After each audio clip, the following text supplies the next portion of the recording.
ناظرین السلام علیکم ورحمۃ اللہ وبرکاتہ، نحمدہ ونصلی علی رسولہ الکریم، اما بعد فاعوذ باللہ من الشیطان الرجیم، بسم اللہ الرحمن الرحیم، وَإِذَا مَرِضْتُ فَهُوَ يَشْفِينِ۔ محترمین ناظرین، بہت سارے دوست احباب اور ہمارے خاص فالوورز نے بہت دنوں سے یہ درخواست کر رکھی ہے کہ ہمیں کوئی منی کو گاڑھا کرنے والا ایسا نسخہ دیا جائے جس سے عضو تناسل میں تناؤ کی کمی دور ہو جائے اور منی بھی گاڑھی ہو جائے۔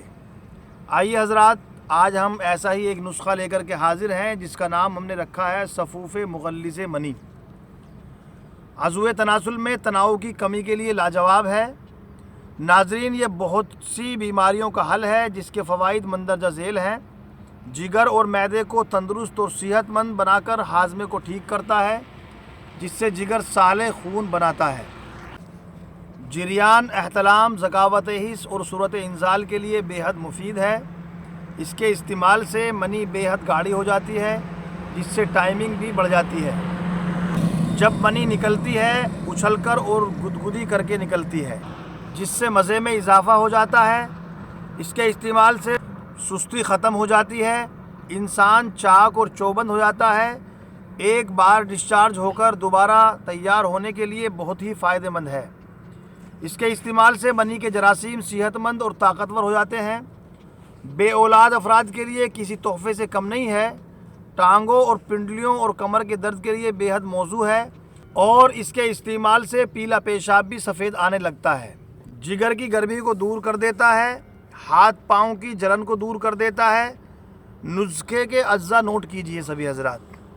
اس کے ساتھ ساتھ ہم سبھی سے گزارش کریں گے کہ ہمارے یوٹیوب چینل کو سبسکرائب کیجئے، بیل آئیکن کو بھی پریس کر دیجئے، اور ہماری آنے والی نئی ویڈیوز کو بھی لائک اور شیئر کرتے رہیے۔ نسخہ سبھی حضرات کے سامنے پیش ہے۔ ثعلب مصری، مستگی رومی، ثعلب پنجہ، تال مکھانہ، چاروں اشیاء 7-7 تولہ، اونگٹن، ستاور، سمندر سوف، کاہو، چاروں اشیاء 3-3 تولہ۔ ترکیب تیاری اس طریقے سے ہے کہ سب سے پہلے تو آپ پنساری سے اصلی جڑی بوٹیاں حاصل کریں، اور 1 نمبر کی ہونی چاہیے، اور سب اشیاء کا صفوف بنا لیں۔ صبح شام شربت بزوری ہمدرد کمپنی یا نیم گرم دودھ سے استعمال کریں۔ انشاءاللہ چند دنوں میں جو فوائد بتلائے گئے ہیں سبھی آپ کے سامنے معجزن ہو جائیں گے، اور آپ کی باڈی انشاءاللہ طاقتور بن جائے گی، منی گاڑھی ہو جائے گی، تناؤ کی کمی جو ہے وہ انشاءاللہ دور ہو جائے گی، اور آپ انشاءاللہ صحت مند اور بہت ہی عمدہ نظر آئیں گے۔ اللہ تعالیٰ سے دعا ہے کہ اللہ تعالیٰ ہمیں ایسے ہی آسانیاں تقسیم کرنے کی توفیق عطا فرمائے۔ وآخر دعوانا الحمدللہ رب العالمین۔ السلام علیکم ورحمۃ اللہ۔